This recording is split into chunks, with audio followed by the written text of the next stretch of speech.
All right, so today we're diving into the Bhagavad-Gita, and specifically you sent over some really interesting excerpts from chapters 13 through 18. Right? And those get into nature and the soul, even liberation. I mean, Yeah, heavy stuff. heavy stuff.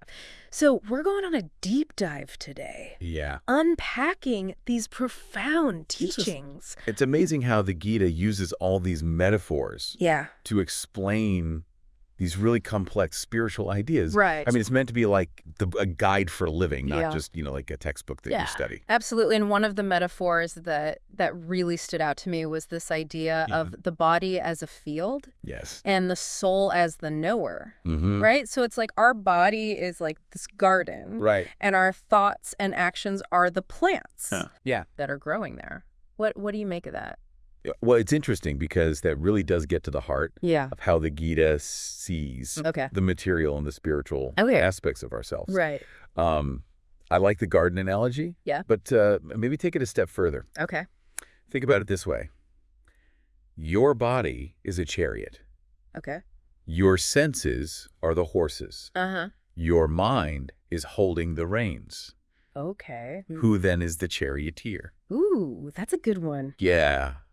So the charioteer is our soul. Yeah, that's the Wait. knower. The knower, the one who's Yep. observing and guiding. Right, right. Yeah. And you bring up this other interesting concept of the super soul, Uh-huh. right? This silent observer. Such a trip, right? Yeah, it's a lot to wrap your head around. It is so imagine this, Okay. like a spark of the divine Yeah. residing within you, Huh? witnessing your every thought, Mhm. your every action. Wow. That's the super soul. Okay. And it's always there, Right. guiding us towards, a higher purpose. Yeah. And what I find really interesting is that the Gita doesn't just present this as this like mystical woo-woo idea. Right. It actually gives you practical Oh, okay. ways to connect with that, Okay. with that inner wisdom.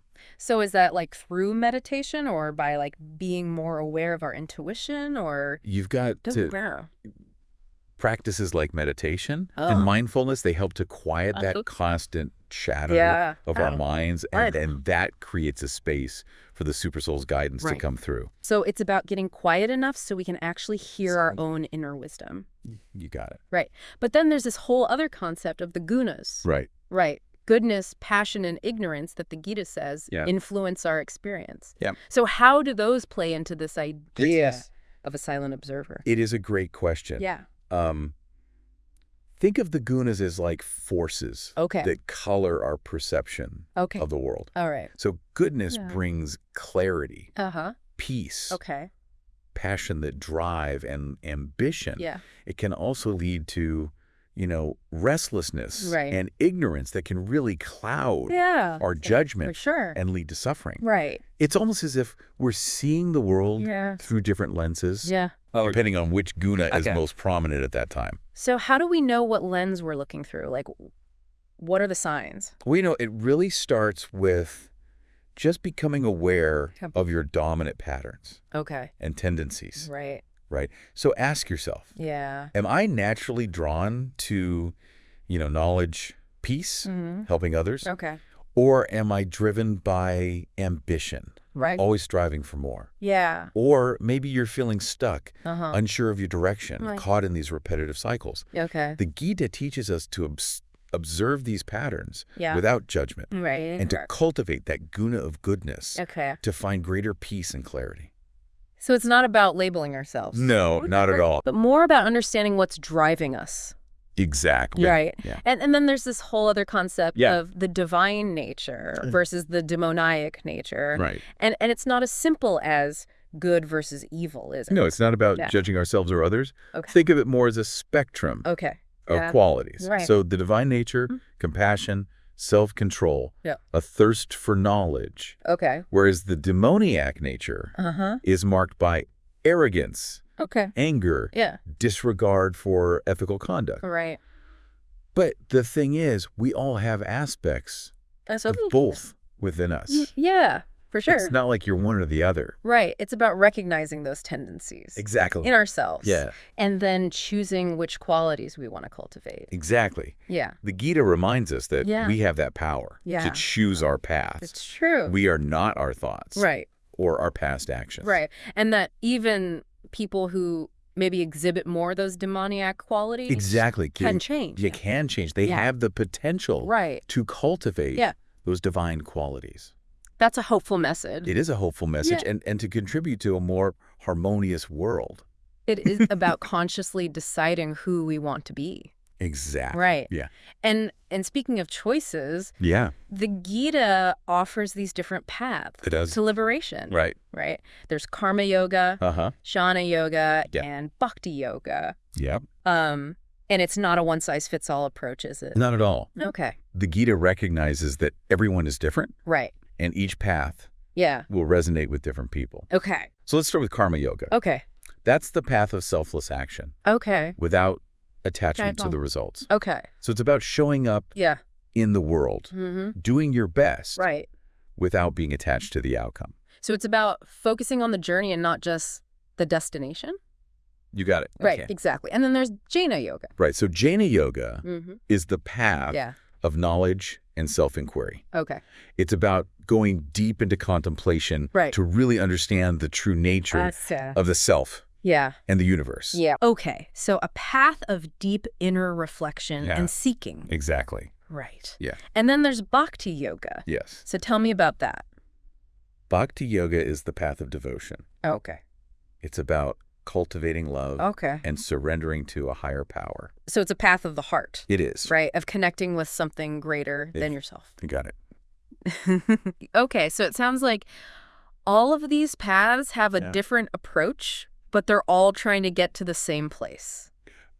Yeah, they all have a different focus. Right. But I think they're all interconnected. Okay. They can really complement each other. It. And I think the beauty of the Gita's teachings is that it really encourages you to find what resonates with you. Okay. Understanding that the ultimate goal is the same. Right. So it's about not picking the quote-unquote right path. Exactly. But picking the path that feels... Yeah, what feels authentic. Authentic to you. To you. Right. Yeah. And that might even change as you... Absolutely. Your path might evolve, grow. Yeah. So it's really a journey of self-discovery. Yes, it is. Right. Yeah.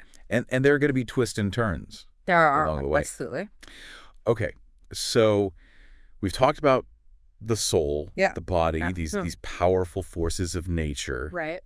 But where does free will fit into all of this? Yeah, it's a great question. Because the Gita has some really interesting things to say about the illusion of control. It really challenges our typical understanding of free will. So while we do have the freedom to make choices, the Gita suggests that our choices are often influenced by the gunas, our past karma, and other external factors. So it's like we're playing a game, but not necessarily with all the information or all the cards. Yeah, you might feel like you're in control. Right. But the Gita is encouraging us to become aware of the more subtle ways that we're being influenced by forces beyond our control. So that doesn't mean that we're powerless. No, not at all. Right. Yeah. What's the benefit of knowing what those influences are? Well, because then you can make more conscious choices. Okay. It's not about giving up. Right. It's about recognizing that real freedom comes from understanding and working with those forces. So it's about taking responsibility for our choices. Yes. But understanding that there's a bigger picture at play. Exactly. Okay. You got it. So the Gita also talks about this idea of self-control. It does. Right? Yeah. Particularly when it comes to our minds and to our words. Absolutely. What practical advice does it give us for cultivating that inner mastery? Well, when it comes to speech, it advises us to speak truthfully, beneficially, to avoid harsh language, divisive language. Yeah. It encourages us to engage in conversations that uplift and inspire, recognizing that our words have power. They do. To heal or to harm. It's about being mindful of the energy we're putting out into the world. Exactly. Right. Yeah. And what about our minds? The mind is a tough one. That feels like a lifelong It is a lifelong challenge. How do we even begin to control our minds? Well, the Gita recommends cultivating serenity Okay. and focusing on thoughts that are positive Okay. and constructive. Right. Now, this doesn't mean that you need to suppress Okay. every negative thought that comes into your mind. Right. But it's about training the mind to focus on what matters. Okay, so it's about shifting our focus from what drains us to what empowers us. You got it. Right. And we talked about the super soul earlier, like our inner GPS. Are there other ways to connect with that divine presence? Well, you know, the Gita actually describes the super soul as residing within our hearts. Oh, wow. Observing our every thought and action. Yeah. And we can connect with this presence through practices like meditation, prayer, contemplation. Right. When we quiet the mind, we create space for the super soul's wisdom. It's about creating that clear channel. Exactly. And the Gita also mentions Dhruvaloka. It does. This planet ruled by Dhruva Maharaja, this powerful devotee who attained this extraordinary state of consciousness. It's a great story. Through his devotion. It is a great story. So what does that tell us about human potential? Well, it suggests that human beings are capable of achieving extraordinary states of consciousness through dedicated spiritual practice. And particularly through bhakti yoga. That path of devotion. Dhruva's unwavering devotion allowed him to transcend his earthly limitations and reach a higher realm of existence. And it speaks volumes about the power of devotion and the potential that lies dormant in us all. Dhruva's story is amazing, right? It really is. It's like the Gita's saying, you know, hey, look what's possible. Exactly. It's not just mythology. It's showing us what we're capable of. Through spiritual practice. Exactly. It's an invitation to explore our own potential. So it's a call to action, not just a history lesson. Absolutely. These teachings are meant to be lived. Okay, so we've covered a lot. We have. The field and the knower. The gunas, divine and demoniac natures. Those different paths to liberation. It's a lot to process. It is. When you think about it. So if you had to sum it up. What's the key takeaway here? What does it all mean for someone listening to this deep dive?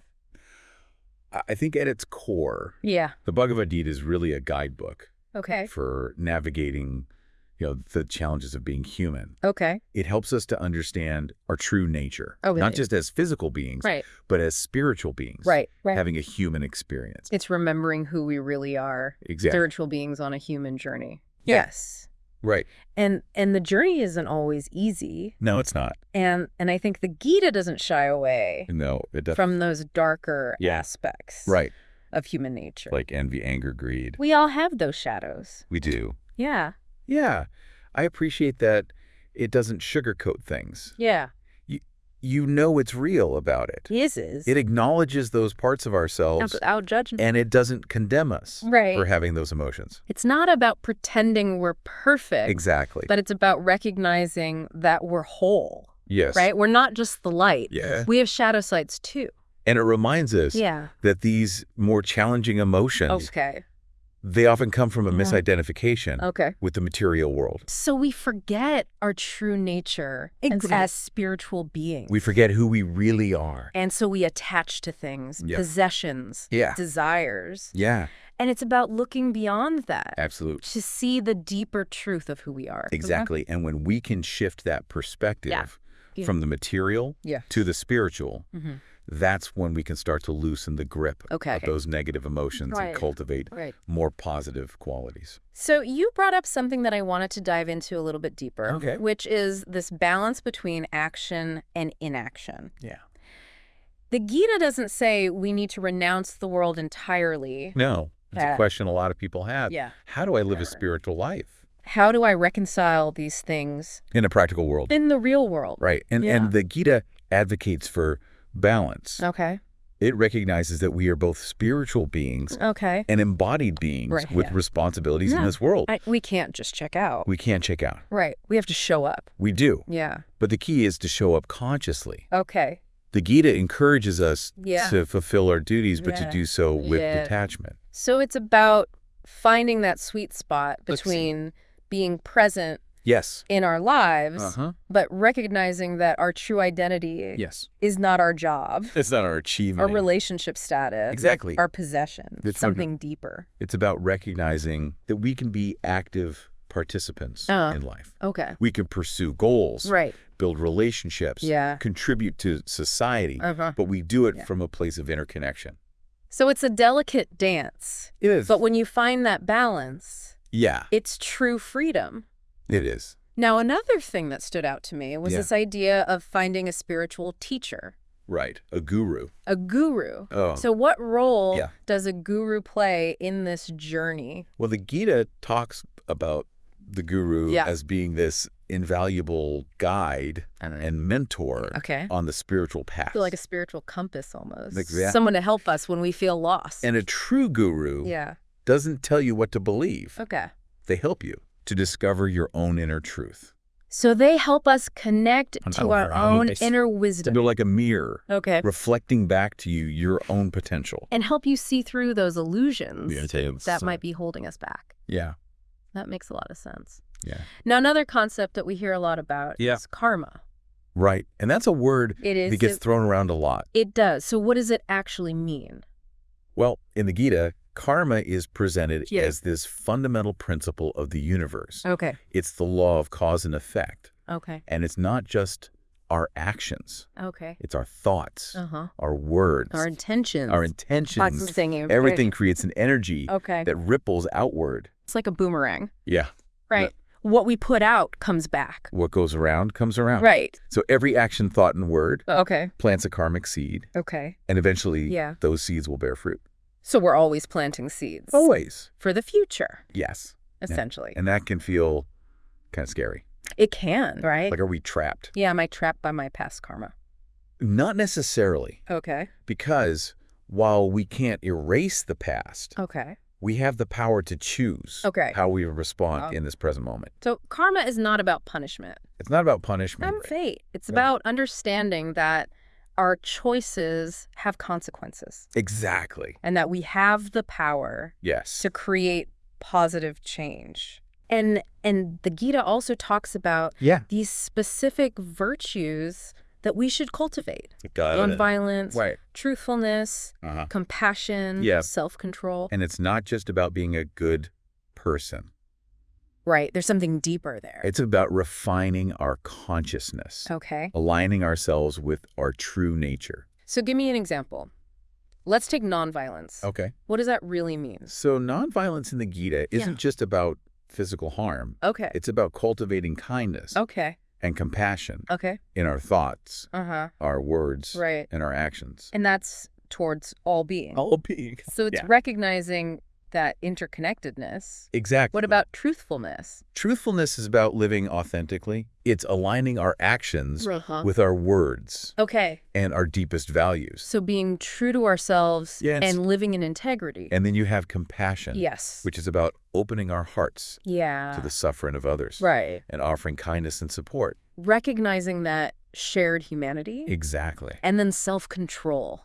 That's a big one. Self-control is huge. Right. And the Gita really emphasizes self-control over the senses and the mind. Because our senses are so powerful. They are. They can be so distracting. And when we cultivate that self-control, we become masters of our inner world. We stop being controlled by all those external desires. Desires and things. And finally, the Gita also delves into the concept of death. Okay. And it presents a very different view than the conventional. Than death being the end. Right. Death is not the end in the Gita. So what does it say happen? It's a transition. Okay. It's moving from one state of being to another. Okay. The soul, the Atman, is eternal. Okay. And indestructible. So it's not an ending, but a beginning. Exactly. A continuation of the soul's journey. And the Gita emphasizes that the soul itself is beyond birth and death. So it's just the physical body. It's the body that dies. It dies, it continues on. That is comforting. It is. So does the Gita say anything about what determines what happens? Well, it comes back in the next life to karma. The quality of our next life is influenced by our actions, thoughts, and intentions. In this life. In this life. So it's not about trying to earn a better next life. It's about living this life. It's about being the best. To the fullest that you can be. Exactly. It's about recognizing that we are the architects. We have the power of our own destiny. It's not about fate. It's about... It's not about fate. Choice. Which is about choice.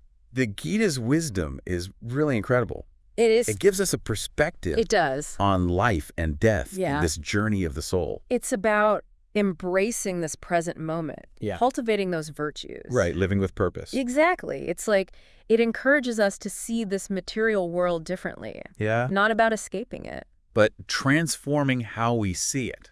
Okay, so like it's a stepping stone. It's like a classroom. Okay. We're here to learn. Okay. We're here to grow. But our true home. But it's not our final destination. Something bigger. And that's another thing that the Gita really emphasizes. Okay. Is that true happiness. Okay. It isn't found in all the stuff. Right. Not the external. Yeah, all the external things. Possessions and achievements and all that. It comes from realizing your spiritual essence. Right. That connection to something larger. That spark of the divine. And the Gita also talks about this idea of surrender. It does. Right. Letting go of control. And I think it's important to remember that surrender in this context isn't about weakness. Okay. It's not about giving up. It's about recognizing. It's recognizing that there's something bigger than us. Right. A higher power. Yeah, that there's this intelligence, this divine flow. So trust. Orchestrating this experience we call life. Okay. And it's about aligning our will with that higher will. So trusting that even when we don't understand. Exactly. Even when things aren't going the way that we want them to. Trusting that there's a bigger picture. That's a tough one. It is tough. Yeah. But when you can surrender to that, that's where the peace comes in. It's true. We can relax a little bit. You can relax. You're not in control. Okay. Now, another term that the Gita talks about is liberation or moksha. Right. And that's like the ultimate goal. That's the goal. It's breaking free from that cycle of birth and death. So no more coming back. Yeah. No more suffering. No more suffering. It's about realizing your true nature as pure consciousness. You got it. So it's not easy, though. It's not easy. The Gita acknowledges that. It's a journey. It's a process. It takes courage. It takes perseverance. So how do we navigate those obstacles, those doubts that inevitably come up? Well, I think it's important to remember that it's not about being perfect. Okay. It's about embracing all of it. Okay. The ups and downs. The good, the bad. The good, the bad, the ugly. Those are all opportunities for us to learn and grow. So challenges are not failures. No. They're just part of the journey. Yeah. They're stepping stones. And we're not alone. We're not alone. We have support. We're all in this together. We are all in this together. That's right. So as we wrap up our deep dive here into the Bhagavad-Gita, what would you say is like the biggest lesson that it teaches us about living a fulfilling life? Well, I think the Bhagavad-Gita ultimately reminds us that this life is a gift. It's precious. It's precious. It's an opportunity to wake up. Right. To remember who we are. To remember who we really are. Amazing. To connect with that divine spark within. Thank you so much for this. This was incredible. It is my pleasure. And for our listeners out there, I hope this inspires you to continue exploring the wisdom of the Bhagavad Gita.